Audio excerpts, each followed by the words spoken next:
A former scientist and researcher is now getting page views by mentioning Dr. Fauci. Julianne Mikovits.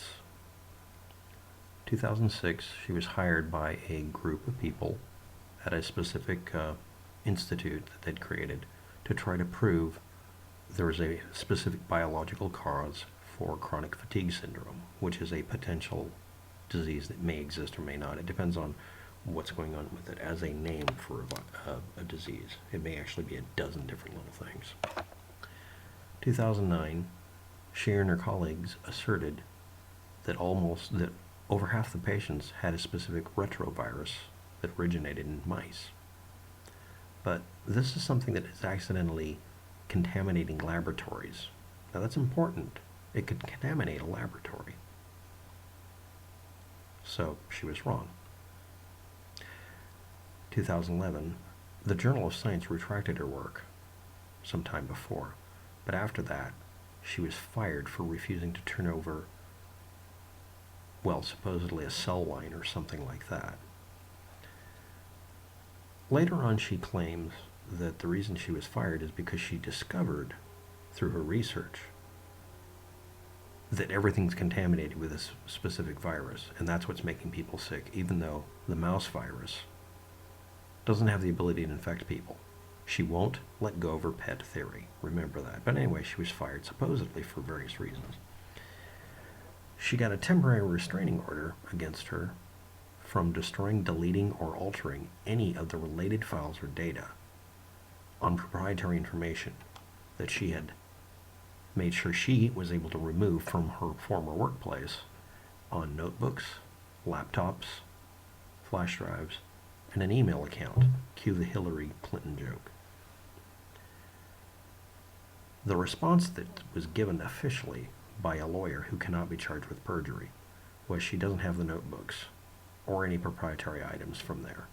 She is entitled to a copy of the information she created, however, which is doublespeak. All 18 missing notebooks were magically found by her and returned after negotiations to prevent her from going to court. And a little while later, the charges were dropped. Not because of a lack of merit, but because of this being a privately run institution and them just wanting to move on. But because of her behavior, it made it look like they were trying to prove that chronic fatigue syndrome was caused by something specific to give it merit, because people sometimes don't even believe chronic fatigue syndrome exists.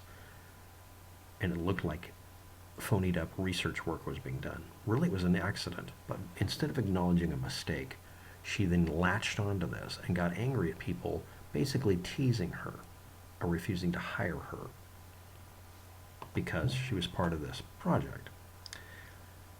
After all of this came about, and yes, she did have the 18 notebooks and she returned everything as demanded and everybody dropped everything, she participated in a study that was funded by the National Institute of Health. Remember that. On a couple hundred people for chronic fatigue syndrome, trying to prove she was right about the mouse virus because her reputation was driven into the ground with a pile driver. They concluded there wasn't any evidence of it, and it was just a dumb fucking thing to do, and that she was wrong, essentially. And she is quoted as calling this the definitive answer on the issue and should drop it, 2012. Later on, she found a new home in the pseudo-scientific conspiracy world. This is the first time I was treated like a human being who had knowledge for a very long time. And that became addictive because she said one thing. An experiment in a lab was contaminated by a virus. So in her book, Plague, one scientist's intrepid search for the truth about human retroviruses and chronic fatigue syndrome, autism, and other diseases, because go hard or go home, and also in a court case, 2 of them, she filed claims that she was really fired from the Institute for blowing the whistle on her former colleagues' activities. They all colluded to imprison and defame her because she was arrested for stealing shit from work. and not giving it back when it was found out, and her lawyer lying about whether she had it in a weird way, and that they defamed her. And one of them contaminated her work with the mouse virus. And now, because it came out of a lab into the humans via contaminating blood and vaccines, it was the plague causing all the diseases. Because vaccines are used to spread this on purpose. Because if it could contaminate her experiment, it must contaminate everything. Otherwise, it would make her look like she and her colleagues made a simple mistake in a lab, which is what happened. She won't acknowledge making a mistake, and she doubled down. How many years later? Almost a decade later. She also claimed that Dr. Tony Fauci, in 2014, she made the claim that Tony Fauci, the director at the time of the National Institute of Allergy and Infectious Diseases at the National Institute of Health, remember, National Institute of Health? You know, the people who funded the experiment that she participated in that proved definitively she was just wrong. Yeah, that couldn't have been real. So she said that the director, Fauci, had threatened her physically with arrest, via email or something. And of course, couldn't produce a copy of the email. And she filed a court case and made a book about it. Hey, she made enough money on the book that, writing a conspiracy theory novel, that she was able to deal with the costs of filing a court case and not doing it right. She even went out of her way to double check the mark that she wasn't demanding money. This is a stereotypical anti-vaccination activist that was created by being a discredited former medical researcher. And yes, maybe they should have treated her better, but she became psychotic, it sounds like. She has falsely claimed retroviruses contaminate vaccines with no basis for it, and specifically her pet virus. COVID-19 is caused by a bad strain of the flu shot, when that has no basis in reality, and you can do a DNA sequence to find out. And everybody would have been able to detect that pretty quickly. That her pet theory mouse virus caused Parkinson's, autism, multiple sclerosis, cancer, chronic fatigue syndrome, anything negative. Her entire existence is based on the fact that, and let's repeat this,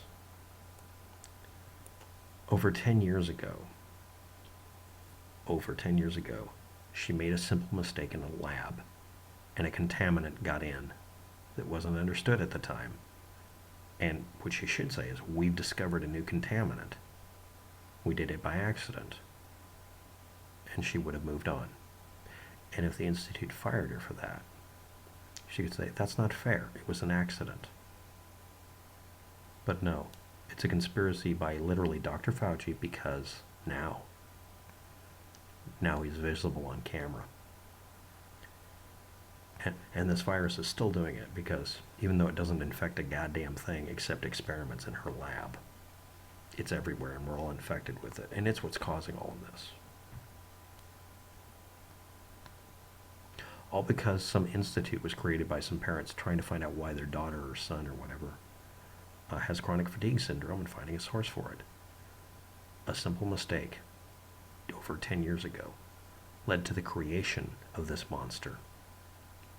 And I'm not talking about the diseases. I mean this lady, Judy Ann Mikovits, will never have her credibility back, because she didn't just accept, I made a mistake, and then say to them, you shouldn't punish me for freaking making a mistake. She made a mistake by taking her work home with her and keeping it. She took it apparently after she was fired. Her lawyer saying she's entitled to her work, but she didn't steal it. That's a little over the top, and it's real obvious. And the only reason the court case didn't go through is she agreed to give everything back and they would drop the charges. That's all. The DA even asked for it to be dropped, waiting a little while to make sure everything was returned. And she's claiming someone in the lab contaminated her work, and nothing's her fault. And this is a person who is brittle now. I don't know what other work she did before then. It's listed on the Wikipedia page, but I didn't read that. I just want to know where all these claims came from. They come from someone who has had their heart and soul broken and wants to punish, literally, the entirety of science and medicine. or not. You decide. Thanks for watching. Have a good day. Good luck with that.